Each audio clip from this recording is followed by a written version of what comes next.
En su fachada oriental, la península ibérica tiene un perímetro costero prácticamente rectilíneo. Solo la profunda incisión del estuario del Tajo rompe esa uniformidad. Aquí, en este mar interior, se han producido muchos cambios a lo largo de la historia. Desde un punto de vista ecológico, estas regiones tienen gran importancia por poner en contacto a tres medios tan diferentes como el mar, un río y la tierra firme, y sus comunidades faunísticas y botánicas respectivas. Al mismo tiempo, todo estuario actúa como puerto natural y, en consecuencia, como potenciador de asentamientos humanos. En esta maqueta, instalada en el Instituto de Ingeniería Civil, se estudia cualquier cambio en el comportamiento físico de este mar interior. Está construida a escala 1×60, es decir, 60 veces más pequeña que el accidente geográfico que se estudia. Así, en términos de tiempo, un día de la maqueta son 60 días del estuario, una hora de la maqueta son 60 horas del estuario, un minuto de la maqueta es una hora del estuario. Las mareas, que en la vida real son 2 al día, aquí cambian cada hora.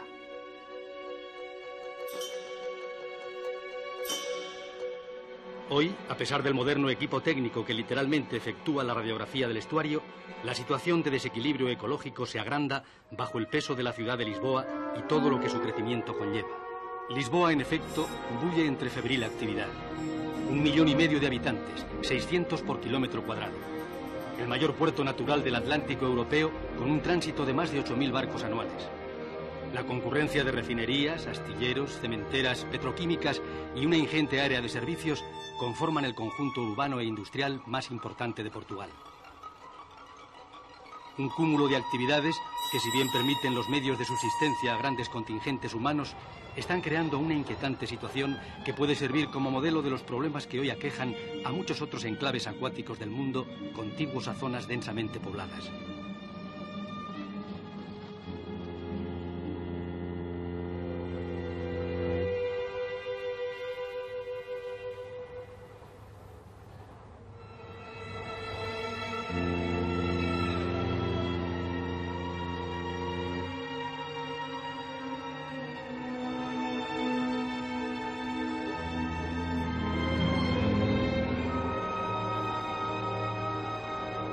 La ribera norte del estuario apenas permite ya el crecimiento de Lisboa.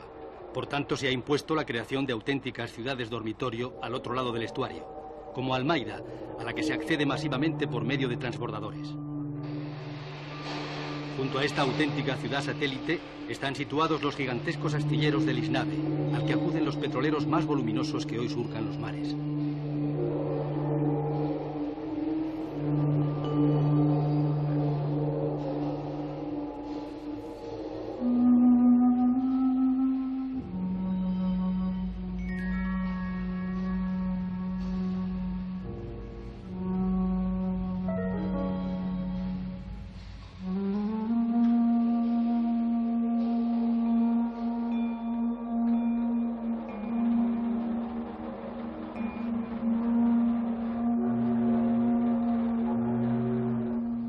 La presencia de estas instalaciones en el interior del abrigado estuario se debe a que sus aguas, generalmente tranquilas, son al mismo tiempo lo suficientemente profundas como para permitir el paso a embarcaciones de gran calado.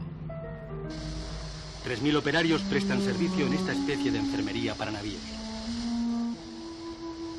Los trabajos acometidos en Lisnave van desde la limpieza hasta el remozado de estos navíos, pasando por asistencias mecánicas y de mantenimiento.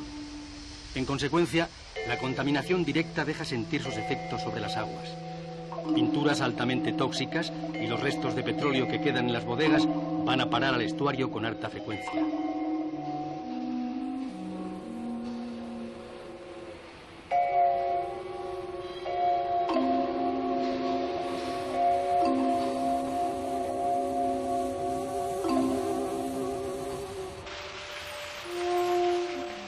Muy cerca de Lisnave, esta fábrica de hielo vomita inquietantes espumas a pocos metros del muelle de Almeida.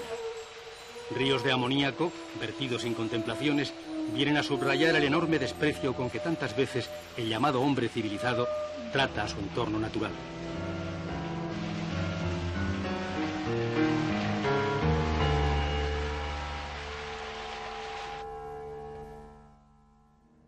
Sin embargo, hay que tener en cuenta que esta situación, como mínimo preocupante, ya ha generado una respuesta cargada de sensatez y previsión de futuro. Se ha convertido en motivo de especial interés para las autoridades lusas la calidad de las aguas de este mar interior. Quedan desde luego muchas acciones por emprender, si bien la mayoría ya han sido programadas en los estudios iniciados con el respaldo de la UNESCO. Pretende el ambicioso proyecto el análisis pormenorizado de los agentes contaminantes, tanto de origen industrial como orgánico. Su influencia en el fito y zooplancton del estuario y, lógicamente, en las restantes especies vivas de este mar interior. La gran industria petroquímica resulta la más agresiva con el medio, desde el momento en que no solo ocupa el espacio costero con sus masivas instalaciones, sino que arroja por decenas de chimeneas gases y desechos de la combustión. Al mismo tiempo, por su red de alcantarillado, las industrias liberan productos tan peligrosos como sulfídrico, mercurio, azufre y dióxido de carbono. Metales no procesados, pero igualmente peligrosos como plomo, aluminio, azufre, cadmio, cobre, hierro, níquel, cobalto, zinc y molibdeno, son localizados no solo en suspensión, sino también en los sedimentos de los fondos.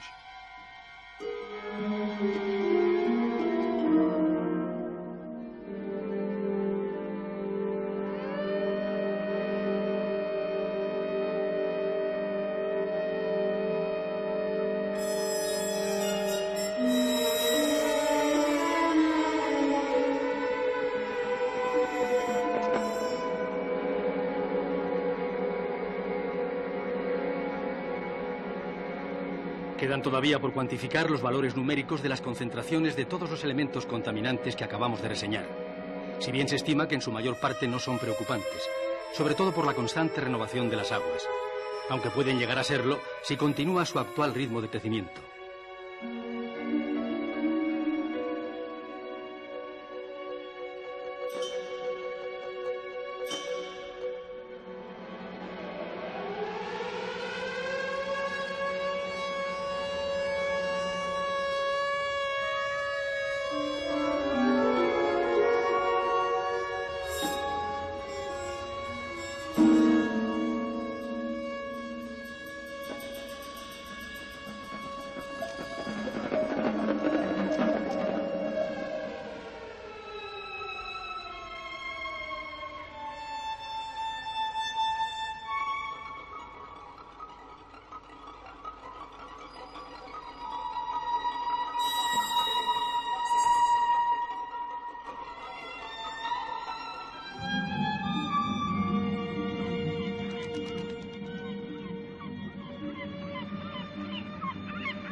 Estas imágenes, que podrían interpretarse como una contradicción con los aspectos hasta ahora enunciados, confirman, sin embargo, que en el armazón ecológico del estuario del Tajo ya han aparecido algunas grietas. Las gaviotas son unos de los escasísimos animales capaces de aprovechar lo que más producen las sociedades desarrollistas: basura. Al tiempo que, dada su versatilidad, las gaviotas se benefician de la ausencia de sus enemigos naturales, expulsados de los ambientes costeros por las urbanizaciones y la contaminación. Las gaviotas, argénteas y reidoras encuentran un excelente posadero en la red de tuberías de la refinería de petróleo contigua a Lisboa.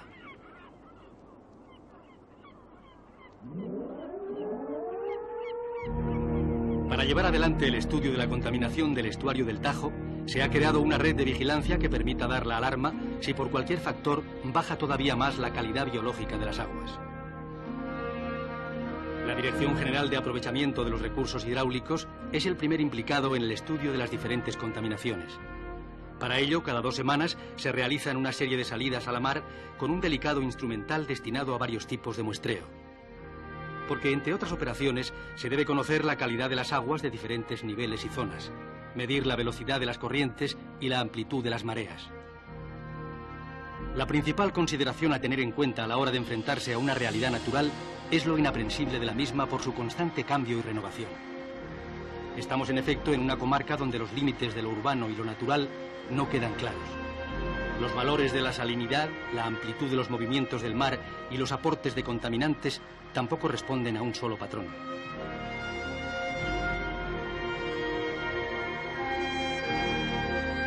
La recogida de todos estos elementos hay que situarla en el tiempo y en el espacio. Las anotaciones deben ser muy rigurosas desde el momento en que el carácter multidisciplinario de las investigaciones impone que no sean las mismas manos que obtienen la muestra las que procedan a su análisis.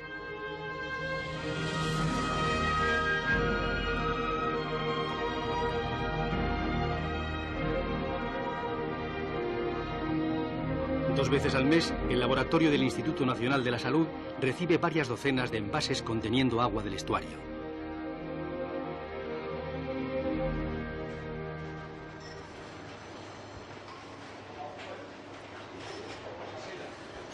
Un plantel de químicos especializados van a determinar la calidad biológica de las aguas a través de pruebas tan concluyentes como la demanda bioquímica de oxígeno, que es el mejor parámetro definitorio de la salud de un ecosistema marino. Se analiza también el grado de turbiedad y los sedimentos que pueda haber en suspensión.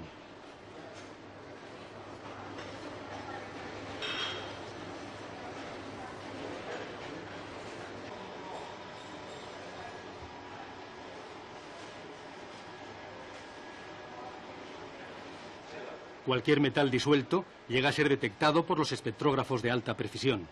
Por infinitesimal que resulte la presencia de un metal o compuesto químico, su presencia queda evidenciada gracias a este sensible aparato.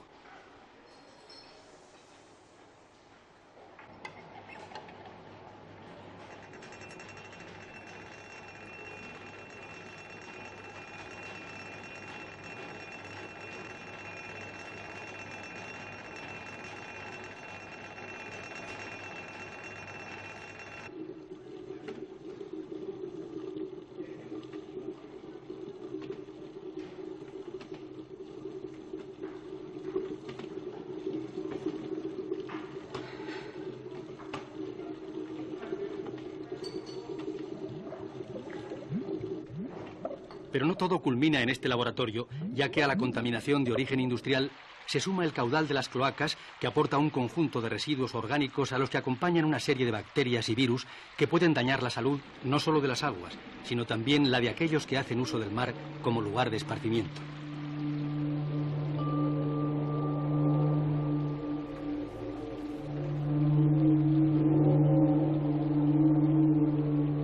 La investigación se ha volcado hacia las playas situadas al este de Lisboa, las más concurridas. Solo se han detectado niveles preocupantes de coliformes fecales en las proximidades de algunas cloacas, en el tramo Algés-Cascais y cerca de la población de Benavente, por desarrollarse aquí actividades industriales ligadas a criaderos y mataderos de ganado porcino.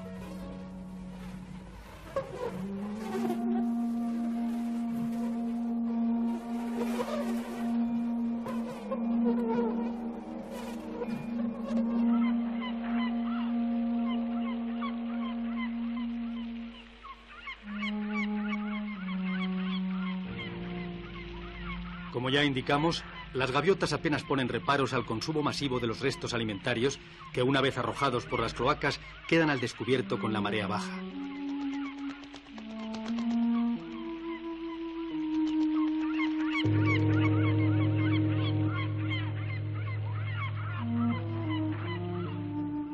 Estamos cerca de Montijo, otrora una zona famosa por su riqueza en marisco y pesca.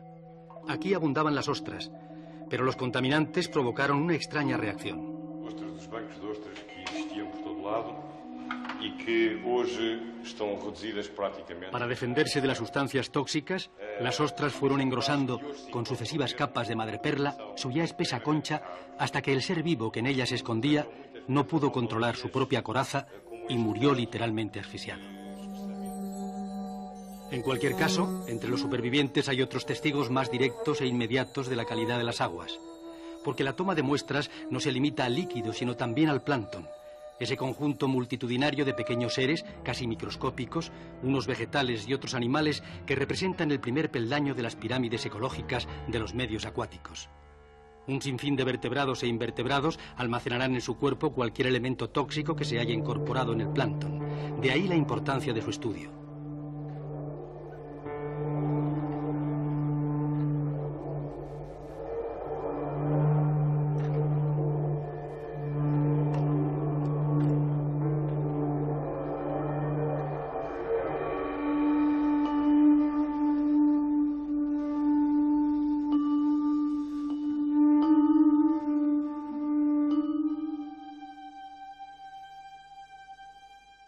Pueblos de pescadores, a medio camino de los palacitos y las chabolas, se asientan en varios puntos del litoral y alcanzan en Vilafranca de Xira su más compleja manifestación.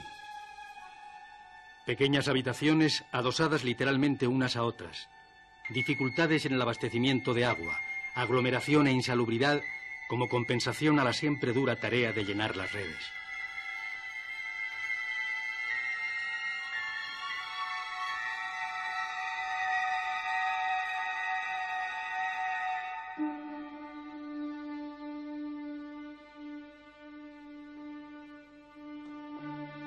Uno de los indicativos claros de las profundas transformaciones, tanto ecológicas como sociales, del mundo que rodea el estuario del Tajo, se refleja en el notable deterioro del sector pesquero, ya que el considerable contingente de pescadores de hace años ha quedado reducido en la actualidad a unos centenares de familias que generalmente viven en precario.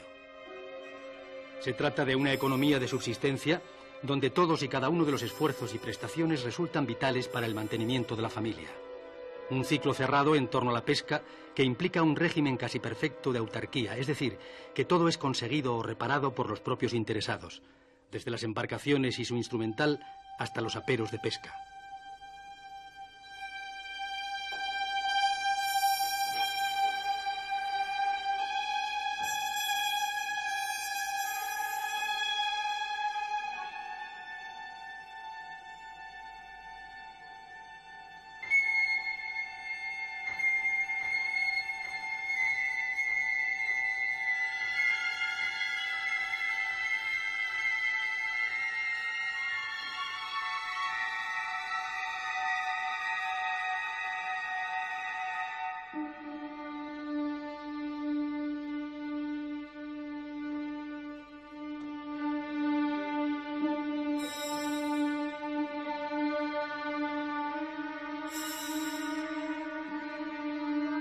Finalmente hay que poner en práctica el viejo arte de tender las redes. Las embarcaciones utilizadas son muy típicas: fondo plano, borda baja, naves en suma ligeras y ricamente decoradas y pintadas. La mayoría funcionan a remo, aunque unos pocos han podido incorporar motores. Son varias las artes que se utilizan en estas aguas tranquilas: redes, trasmayos, nasas, palangres y rastras.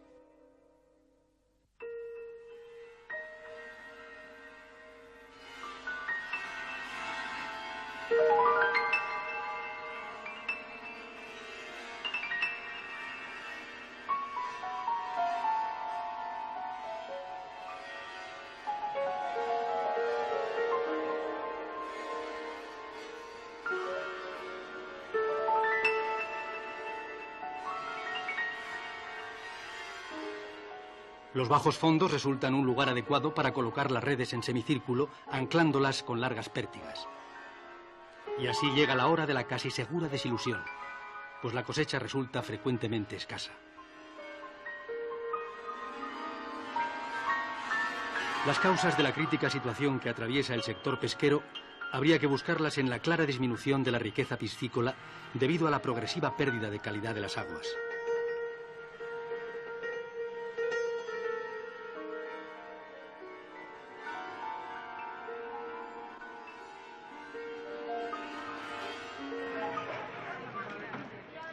La lonja de pescados de Lisboa refleja la importancia que todavía mantienen los peces como alimento.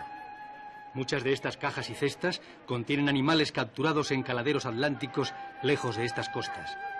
Pero en algunas épocas del año, el estuario del Tajo es invadido por cardúmenes de anchoas y doradas que, junto a los gobios, que aquí pasan su primera juventud, engrosan las transacciones de esta animada lonja.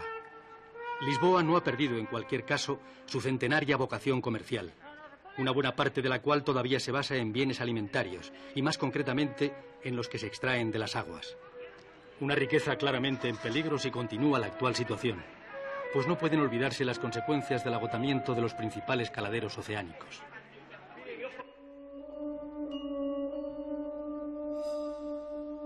Ningún lugar mejor para contemplar y estudiar a los más llamativos pobladores de las aguas del estuario que el Acuario Vasco de Gama. Se trata, por supuesto, de sacar a los peces de su verdadero medio y, proporcionándoles uno equivalente pero en miniatura, proceder a la observación de sus pautas de conducta y otras actividades biológicas. Estos estudios revisten capital importancia de cara al mantenimiento de las especies. El fondo genético, periódicamente renovado por los propios servicios del acuario, ha quedado expuesto en peceras ambientadas de acuerdo con las características de los enclaves marinos del estuario, con lo que se consigue proporcionar una información didáctica a los numerosos visitantes de estas instalaciones.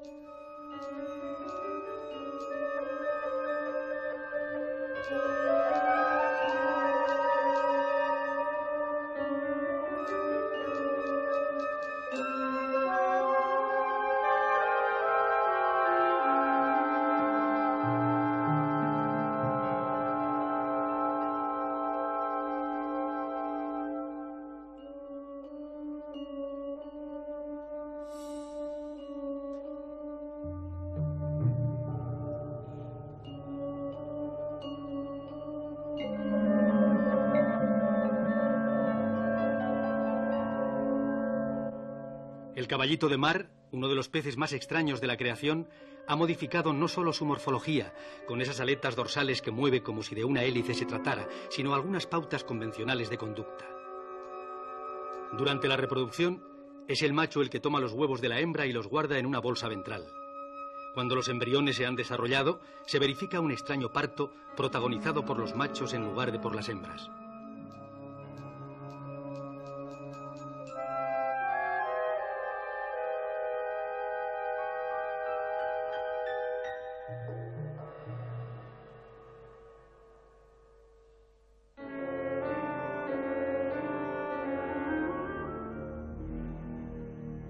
Los científicos que colaboran en el plan de seguimiento de la contaminación ambiental del estuario del Tajo también fijan su atención en los peces a los que capturan para posteriores análisis.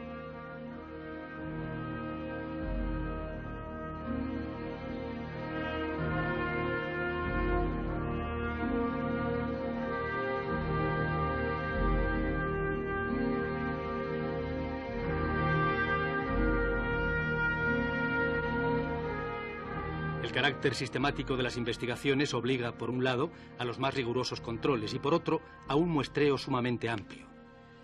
En consecuencia, miles de ejemplares de la mayor parte de las especies de vertebrados marinos de estas aguas son diseccionados.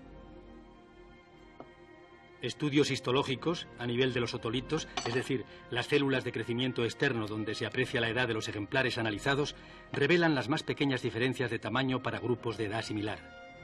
Al respecto, ha quedado claro un acelerado proceso de raquitismo entre las poblaciones de peces de la desembocadura del Tajo. Los peces son cada vez más pequeños, tanto por el progresivo empobrecimiento de nutrientes como por la incorporación a su organismo de sustancias tóxicas.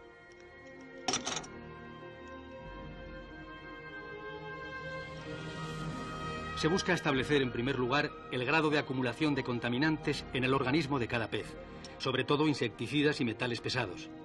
Para ello se debe analizar principalmente los tejidos grasos, por poco desarrollados que estén, lo que obliga en ocasiones a trabajos de auténtica cirugía.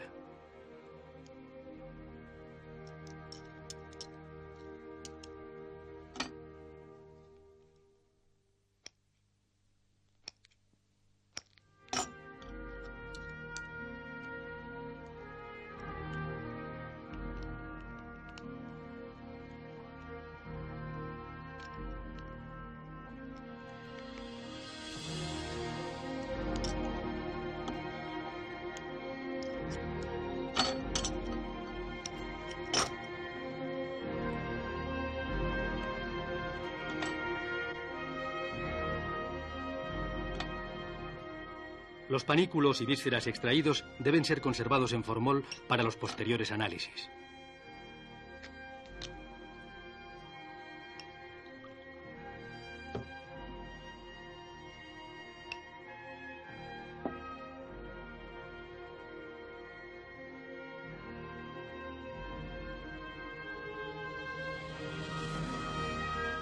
Provistos de un moderno instrumental en el que se incluyen potentísimos microscopios, un relevante equipo de biólogos escrutan con suma dedicación las últimas consecuencias de la contaminación de las aguas del estuario del Tajo.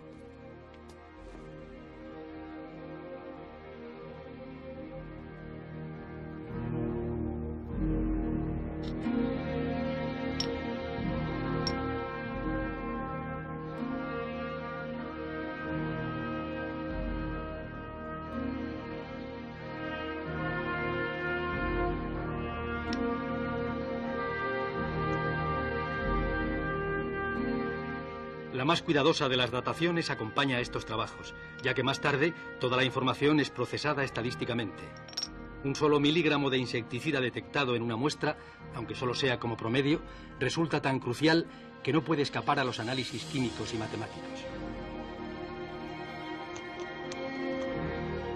Las gónadas también son escrutadas con suma atención, pues se sabe que en la mayoría de los vertebrados la contaminación afecta primariamente a la fecundidad e incluso a los procesos de crecimiento de los huevos, caso de tratarse de peces, anfibios o aves.